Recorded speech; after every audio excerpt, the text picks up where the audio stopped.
Topic पे हम ये देखेंगे कि जो हम आर्मेचर और शंट फील्ड वाइंडिंग के सीरीज में जो कंट्रोल रेजिस्टेंस लगाते हैं, जिसके द्वारा हम स्पीड को कंट्रोल करते हैं, तो उसका मान कितना रखने पर हमारी स्पीड कितनी प्राप्त होगी, या हमें कोई बोल दे कि हमें इतने आरपीएम की स्पीड हमें प्राप्त करनी है, तो उस रेजिस्टेंस की कितनी वैल्यू आप यहाँ पर सेट करेंगे जिससे वो स्पीड प्राप्त हो जाए।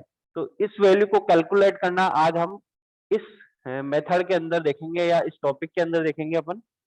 तो इसको देखने के लिए अपन को कुछ चीजें पता होनी चाहिए। मैंने यहाँ सबसे पहले आपको दिखाया है कि एक शंट फील्ड के साथ अगर आपने एक सीरीज में नियंत्रक प्रतिरोध लगाया है, तो उस कंडीशन में उस नियंत्रक प्रतिरोध का मान की कैलकुलेशन आप कैसे करोगे। तो सबसे पहले आप इस डायग्राम को देखिए। यहाँ पर आपकी शंट फील्ड वाइंडिंग है, उसके सीरीज में मैंने यहाँ पर एक कंट्रोल रियोस्टेट लगाया है जो कि एक वेरिएबल रियोस्टेट है।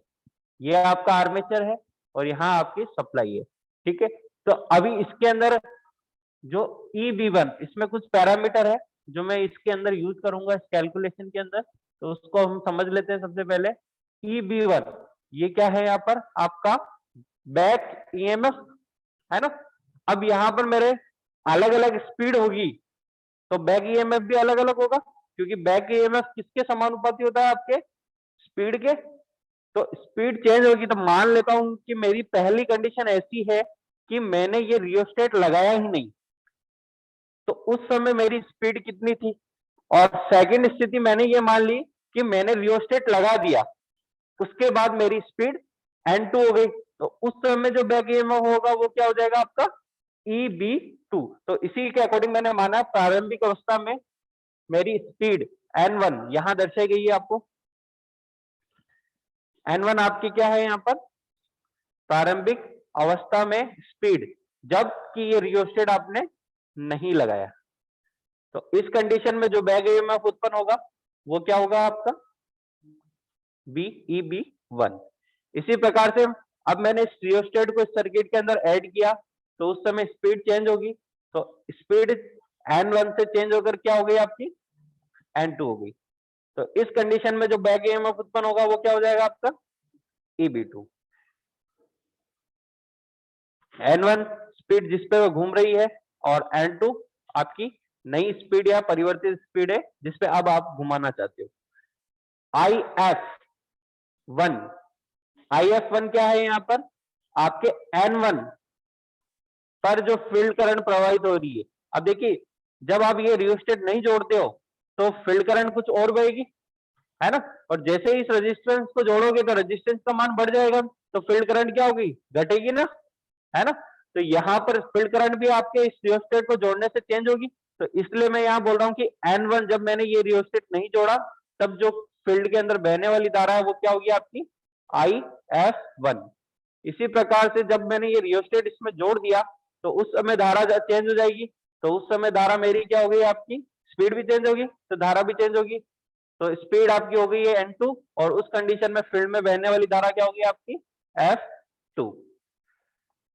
RT कुल शंट फील्ड परिपथ का प्रतिरोध, जो कि इसको और प्लस इसको मिलाने के बाद जो आपका निकलता है। RSH यहाँ पर शंट फील्ड वाइंडिंग का प्रतिरोध है। RC यहाँ पर शंट फील्ड के सीरीज में जो हमने कंट्रोल रेजिस्टेंस लगाया है उसका मान है। ये डायग्राम बना लिया आपने, डायग्राम बना के ये पैरामीटर लिख लीजिए।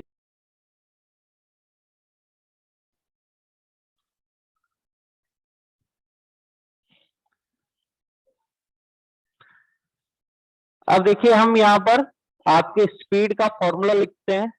तो स्पीड का फॉर्मूला सॉरी जो स्पीड के साथ आपका रिलेशन है वो लिखते हैं हम।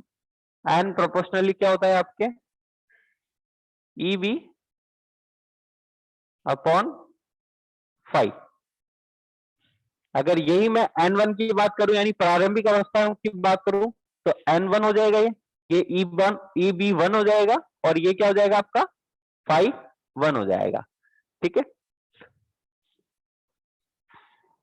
इसी प्रकार से अगर मेरी स्पीड n1 से चेंज होकर n2 होती है तो n2 प्रोपोर्शनली क्या हो जाएगा आपका EB2 अपॉन phi 2।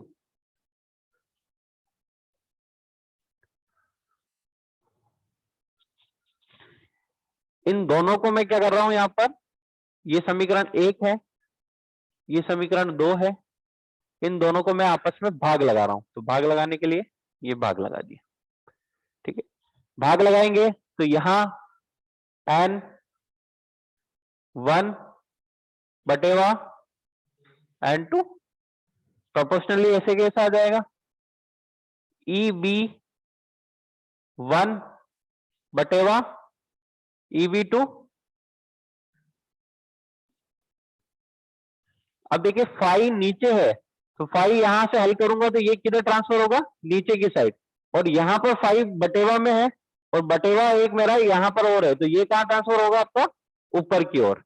तो यहां पर इनटू का गुणा लगाकर आप यहां लिखोगे फाई 2 बटेवा फाई 1। समानुपाती का चिन्ह हटता है तो आपका इसके अंदर इसमें भी समानुपाती का चिन्ह है, इसमें भी समानुपाती का चिन्ह है, तो यहाँ पर क्या आता है आपका एक स्थिरांक आता है। तो जब इसको हटाते हो आप तो ये बराबर में कन्वर्ट होता है, तो यहाँ पे भी एक स्थिरांक होगा और इसको भी जब आप हटाओगे तो यहाँ पे भी एक स्थिरांक आएगा। क्योंकि दोनों ही साइड स्थिरांक आपके बटेवा में है तो यहाँ पर भी क्या हो जाएगा, इंटू करके के बटेवा के लिख सकते हो आप, और k से k कट जाएगा तो बचेगा केवल क्या आपके पास यहाँ पर n1। ये आपका फॉर्मूला ये इस प्रकार से हो जाएगा EB1, अभी इसमें k काटा नहीं है इसने, ठीक है। तो यही फॉर्मूला बना है यहाँ पर। बस स्पीड आपकी इधर वगैरह हो रही है, कोई बात नहीं, सेम फॉर्मूला ही है, आप ट्रांसफर करोगे तो वैसा ही हो जाएगा। तो आप इसमें से एक काम कीजिए, EB1 को यहां रहने दीजिए और phi 1 और phi 2 को इधर ट्रांसफर कर दीजिए। तो ये क्या हो जाएगा आपका n1 phi 1 नीचे है,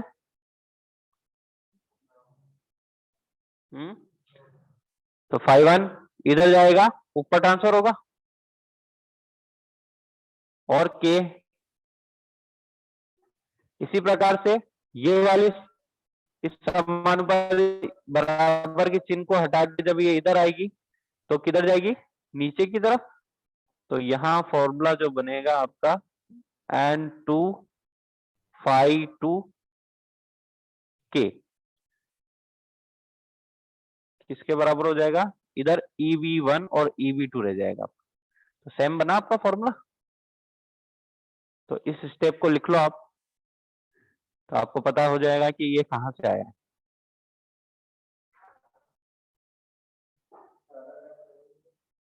मंगा लेना, फोन पे मंगा लेना, फोन पे देख के बना लेना। अब देखिए इसके अंदर इस फॉर्मूले में आपका फाई जो फ्लक्स होता है आपका वो किसके समानुपाती होता है, शंट फील्ड में बहने वाली धारा के समानुपाती होता है। तो मैं यहां बोल सकता हूं कि फाई प्रोपोर्शनली होगा आपके आई एफ के, है ना। अगर मैं यहाँ फाई 1 की बात करता हूं तो ये आई एफ 1 होगा, है। और अगर मैं यहाँ फाई 2 की बात करता हूं तो ये किसके प्रोपोर्शनली होगा, हमारे आई एफ 2 के। तो मैं यहाँ पर जो फाई है उसको रिप्लेस किस में कर सकता हूँ, फाई 1 और फाई 2 में। तो इसलिए मैंने यहाँ पर इसको जो फाई लिखा हुआ था फाई 1 और फाई 2 उसकी जगह क्या लिख दिया, आई एफ 1 और आई एफ 2, ठीक है। तो अब मेरे पास फॉर्मूला क्या बचा है, K E B upon K, sorry E B upon EB2 is equal to K into I F 1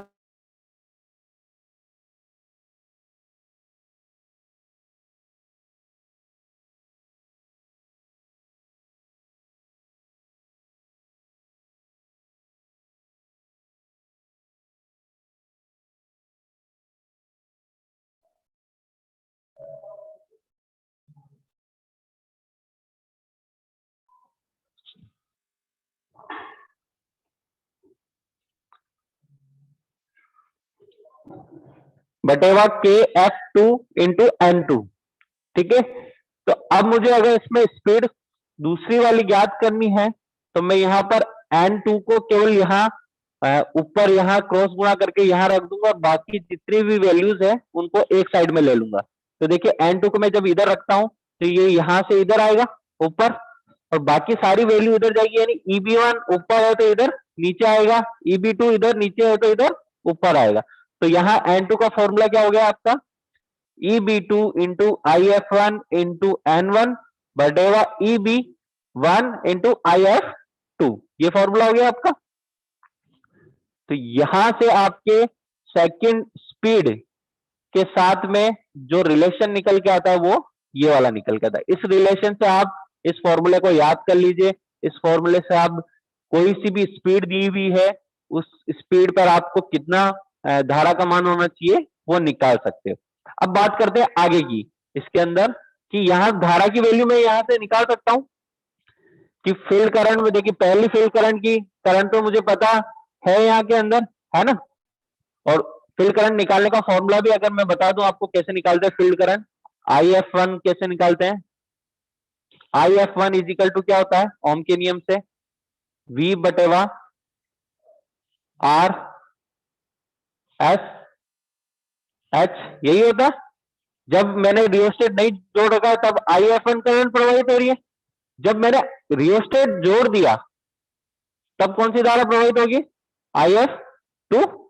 उसका फॉर्मूला क्या होगा मेरे, V बटेवा RSH, ये लिखा हुआ है V बटेवा RSH plus RC, RC यानी वो कंट्रोल रेजिस्टेंस जिसको आपने जोड़ दिया, ठीक है। तो यहां से मैं जब IF1 और IF2 की वैल्यू निकाल लेता हूं तो उससे फिर मैं क्या कर सकता हूं, RC की वैल्यू इस फॉर्मूले में रखकर मैं निकाल सकता हूं, क्योंकि सबसे पहले इन N2 से और इन वैल्यू से मेरे को IF2 की वैल्यू निकालनी है। IF2 की वैल्यू जो भी आएगी इस फॉर्मूले में आप रखकर वहां पर RC की वैल्यू निकाल सकते हो, ठीक है। तो ये वाला फॉर्मूला और ये वाला फॉर्मूला आप इसको लिख लीजिए, जैसे इसमें दिया हुआ है वैसे के वैसे लिख लीजिए कंप्लीट। और इसका एग्जांपल देख, यहां हम उदाहरण नंबर 1 ले रहे हैं जिसमें एक मोटर है 230 वोल्ट की शंट मोटर है जिसकी स्पीड स्टार्टिंग में 1000 है। तो मैं यहाँ V बराबर क्या दिया हुआ है मुझे, 230 वोल्ट, इसको नोट करते जाइए, नहीं तो आप क्वेश्चन लिखिए वरना आप याद नहीं रहेगा आपको। 230 वोल्ट यहाँ पर आपको दिया हुआ है सप्लाई का, तो सप्लाई वोल्टेज 230 हो गए। और फर्स्ट टाइम में स्पीड आपकी प्रारंभिक स्पीड कितनी दी हुई है इसमें, N1 की वैल्यू 1000 RPM यहाँ पर हमें दी हुई है, 1000 RPM। और उस समय जो करंट आर्मेचर करंट इसमें प्रवाहित हो रही है इसको मैं IA1 से रिप्रेजेंट कर सकता हूं, वो कितनी बह रही है आपकी, 20 एम्पियर। अब इसने कोई अज्ञात प्रतिरोध जोड़ दिया है तो उस समय जो स्पीड होगी वो कितनी हो जाएगी आपकी, 1200 RPM।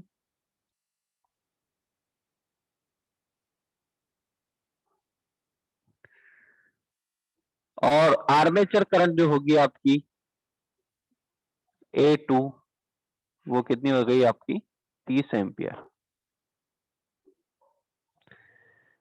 और यहां पर आपको आर्मेचर का रेजिस्टेंस RA दिया हुआ है 0.25 ओम, और यहां पर शंट फील्ड वाइंडिंग का प्रतिरोध दिया हुआ है 230 ओम।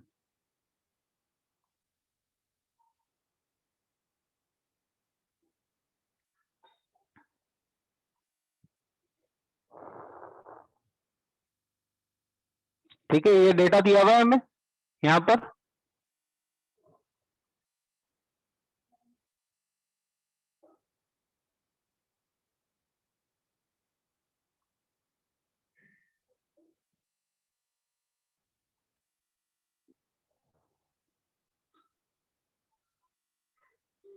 आगे चले, ये नोट कर लिया, ठीक है, इसको मिटाना पड़ेगा मेरे को।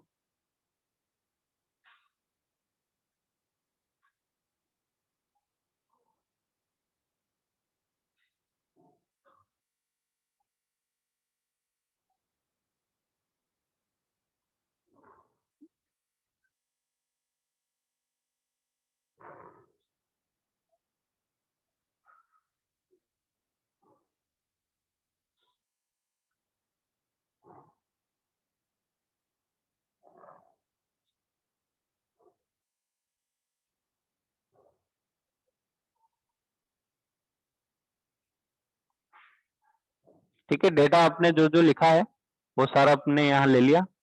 अब इसको हल करते हैं आगे। तो देखिए हमें सबसे पहले यहाँ पर किस किस की चीज की जरूरत होगी, हमें निकालना क्या है, इसमें आरसी की वैल्यू निकालनी। तो हम स्टार्टिंग से चलते हैं, आरसी की वैल्यू निकालनी है। आरसी की वैल्यू क्या होती है आपकी, निकालने का फॉर्मूला हमने अभी देखा था कि आरसी का जो मान होगा आपका वो क्या होगा आपका, मैंने आपको लिखाया था फॉर्मूला अभी, क्या था, वी बटेवा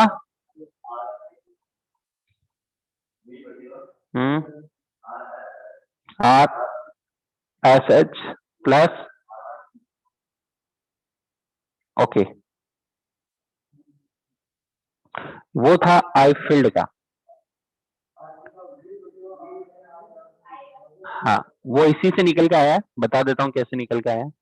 ठीक है, आई एफ टू का मान था आपका वी बटेवा R S H plus R सी।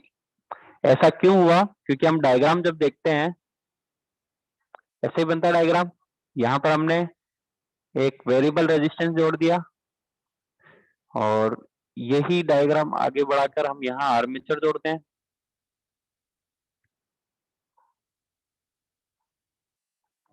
और यहां पर हम सप्लाई वोल्टेज देते हैं, ऐसे ही कर रखा है। ठीक है, तो जब हम इसको जोड़ते हैं तो इन दोनों पॉइंट पर कितना वोल्टेज आता है, V के बराबर आएगा, जो यहां लगा रहे हो वो तो वही आएगा, है ना। तो किसी भी शाखा के अंदर हम धारा का मान ओम के नियम को लगाकर निकाल सकते हैं। ओम का नियम क्या बोलता है, बहने वाली धारा वोल्टेज और उसके प्रतिरोध के अनुपात के बराबर होता है। तो इस शाखा में टोटल प्रतिरोध कितना है, R S H plus R C के बराबर है। और वोल्टेज इस शाखा के अंदर टोटल, इन टर्मिनलों पे देखिए ये के वायर यहाँ आ रहे हैं तो वी के बराबर ही होगा ना, तो इसलिए वी के बराबर ये वाला फॉर्मूला आपका यहाँ से निकल के आया है। तो अगर मेरे को इसमें आर सी की वैल्यू निकालनी है तो मैं क्या करूंगा, इसके अंदर इसको इधर क्रॉस गुणा कर दूं और इसको नीचे की तरफ, तो यहां क्या बच जाएगा आपका R S H plus R C बटेवा वी बटेवा आई एफ टू, ये बचेगा। और अगर आर सी की वैल्यू निकालनी है तो ये प्लस की वैल्यू को बराबर के उधर ले जाऊंगा, तो यहां क्या हो जाएगा, R C is equal to V बटेवा I F two minus R S H. अब देखो इसमें क्या क्या डेटा मुझे पता है, V की वैल्यू पता है, आर एस एच की वैल्यू पता है, मुझे पता क्या नहीं है, आई एफ टू की वैल्यू पता नहीं है। ठीक है, अब देखो आई एफ टू की वैल्यू मैं किससे निकाल सकता हूं, मैंने अभी एक फॉर्मूला देखा था जस्ट ऊपर, N two is equal to किसके बराबर है आपका,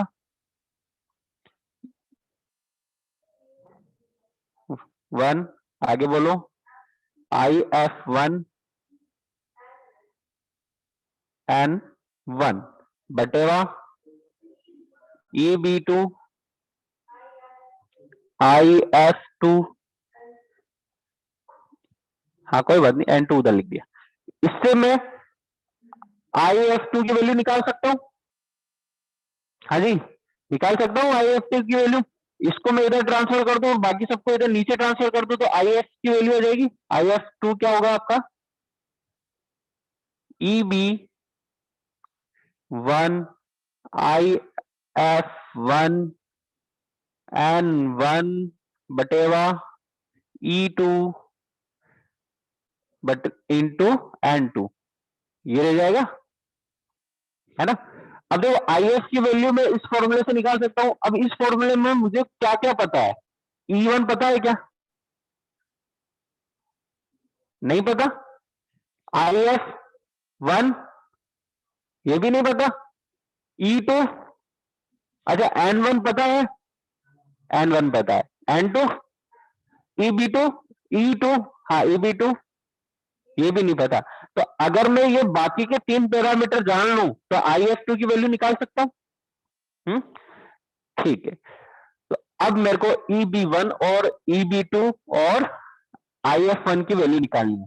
ठीक है, IF1 कब था, जब इस रियोस्टेट, ये रियोस्टेट इसमें नहीं जुड़ा हुआ तब, तब क्यों जा रहा है, तो अगर ये रजिस्टर मैं यहां से हटा दूं तो इसका मान तो मुझे पता है, आर एस एच का मान कितना तो दिया हुआ था 230 ओम। वोल्टेज मुझे यहाँ पे 230 पता है, तो आई एफ वन निकाल सकता हूं, क्योंकि आई एफ वन क्या होगा आपका V बटेवा आर एस एच। तो आई एफ वन की वैल्यू मेरे यहां से आ सकती, आ सकती है नहीं आ सकती? आ सकती है ना। तो बस इसी को, ये पहला स्टेप समझ में आया कैसे चल रहे हैं अपन। आई एफ मैं फॉर्मूले टू फॉर्मूला बता रहा हूँ, डायरेक्ट मैं फॉर्मूले लगा के नहीं बता रहा हूँ, मैं अपने जो फॉर्मूला है उसका यूज कर रहा हूँ, उसमें जो जो चीजें पता है वो देख रहे हैं, जो अननोन है उसको अपन आगे से आगे निकालने की कोशिश कर रहे हैं। तो आप यहाँ से पहला स्टेप यहाँ, दूसरा स्टेप यहाँ और तीसरा स्टेप ये चलते जाइए, तो आपको पता रहेगा कि आपको क्या चीज कहां से निकालनी है। तो यहां मैं आई एफ वन की वैल्यू निकालता हूं, वो आ जाएगी आपकी 230 बटेवा 230, ये आएगी 1 एम्पियर।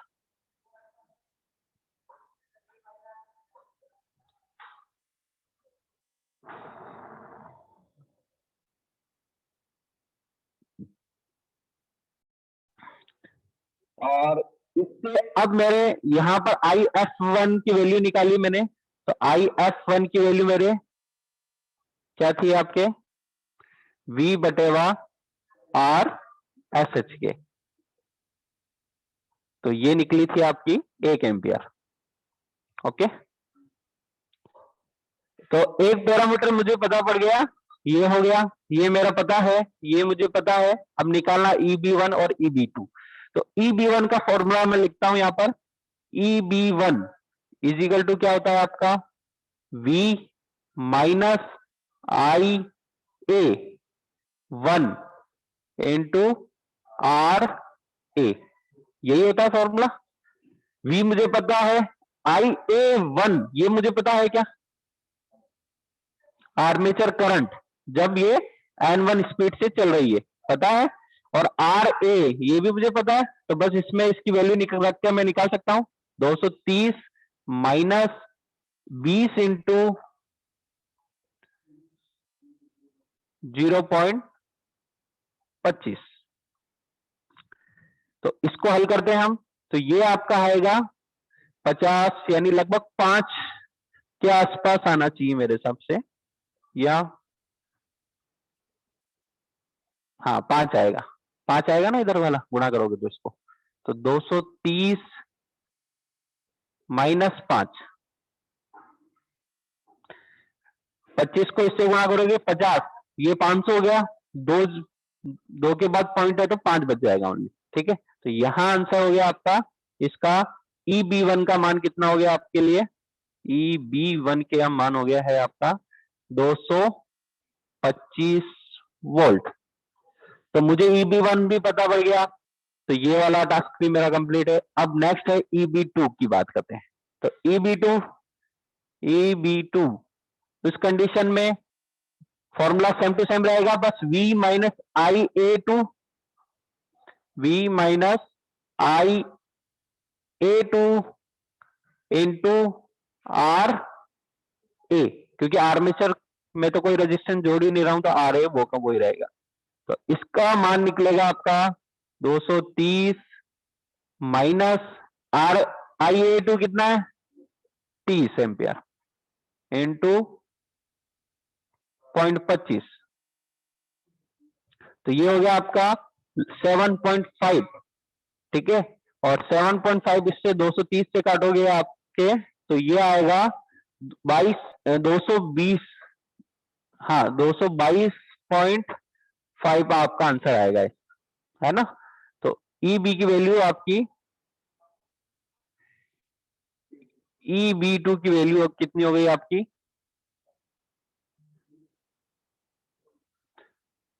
230 माइनस, कोई बात नहीं देख लीजिए, बाद में मैं पूरा चला दूंगा एक साथ, 7.5, तो ये वैल्यू हो जाएगी आपकी 222 0.5 वोल्ट। अब मुझे तीसरा भी पता पड़ गया, तो इसमें EB2 की वैल्यू भी पता पड़ गई, तो अब IF2 की वैल्यू मैं निकाल सकता हूं, केवल मान रखना है मुझे। तो अब मैं यहां पर IF2 की वैल्यू निकाल रहा हूं। IF2 इजिकल टू आपका हो गया, क्या था आपका, बोलो। EB1 IF1 N1 भी है बटेवा EB2 इंटू N2, यही है। बस इसमें ही मान रख रहा हूं। EB1 का मान कितना है मेरे, 225। IF1 का मान मेरा कितना आया, 1 एम्पियर। और N1 कितना है मेरा, 1000 RPM, ठीक है। बटेवा EB2 कितना आया मेरा, 222.5 इंटू N2 कितना है मेरा, 1200 RPM। बस IF2 की वैल्यू निकाल के बताइए कितना आ रहा है। IF2 की वैल्यू आपकी कितनी आएगी, इसमें कैलकुलेट करेंगे अपन, और कैलकुलेट करके बताओ मुझे।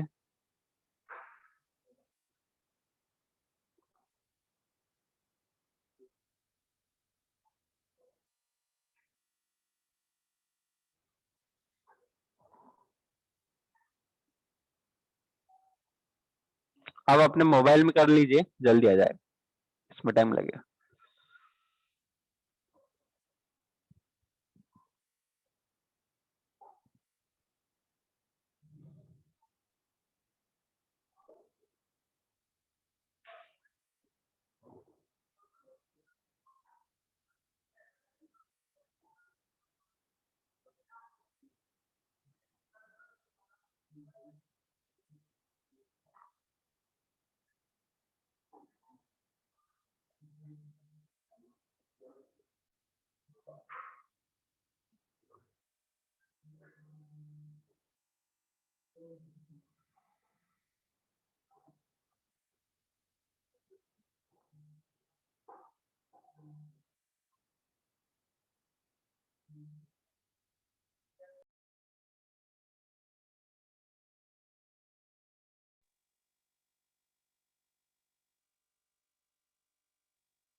VFD आपको जनरली कंट्रोल ड्राइव आपको यहाँ पे भी इस ITI में भी देखने को मिलेगी आपको, जिसमें हम क्या करते हैं, फ्रीक्वेंसी को वेरिएबल करके वहां पर एसी मोटर की स्पीड को कंट्रोल करते हैं। ठीक है, VFD टाइप का आपके यहाँ पर अवेलेबल है, हम आपको दिखाएंगे भी सर आगे। जो ये ड्राइव्स होते हैं इसमें होता क्या है ऐसा, इसके अंदर क्या होता है, आपके इन ड्राइव्स के अंदर SCR के ब्रिज लगे हुए होते हैं। SCR क्या होता है, सिलिकॉन कंट्रोल रेक्टिफायर। एक तरह से ये रेक्टिफायर ही है, मगर ये एडवांस टाइप के रेक्टिफायर है, जिसमें क्या किया जाता है, एसी को डीसी में कन्वर्ट किया जाता है, साथ के साथ जो पावर आपकी ट्रांसफर हो रही है, ये पावर जो यहां से जा रही है उसको भी इसके साथ में कंट्रोल किया जाता है। तो इस पावर को कंट्रोल करके क्या करते हैं हम, मोटर की स्पीड को और उसके जो आउटपुट पावर को वहां पर हम कंट्रोल करते हैं।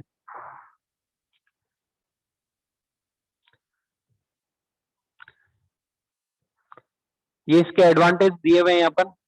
ठीक है, बात करते हैं हम DC to DC drive control या चॉपर की। तो देखिए DC to DC drive control क्या होता है, ये डीसी टू डीसी ड्राइव का उपयोग कहां करते हैं हम, जनरली ट्रक्शन यानी रेलवे के अंदर। कहां किया जाता है इसका उपयोग, रेलवे के अंदर। रेलवे के अंदर क्या करते हैं, इसकी स्पीड को कंट्रोल करने के लिए जनरली वहां पर देखना आपको चॉपर सिस्टम नजर या डीसी ड्राइव्स मिलेंगे वहां पर आपको। इसके अंदर हम क्या करते हैं, डीसी ड्राइव के अंदर जो फिक्स डीसी होती है उसको हम किस में कन्वर्ट करते हैं, वेरिएबल डीसी के अंदर। और ये वेरिएबल डीसी जब आप आर्मेचर को देते हो तो उससे क्या होगी, आपकी मोटर की स्पीड कंट्रोल होती है।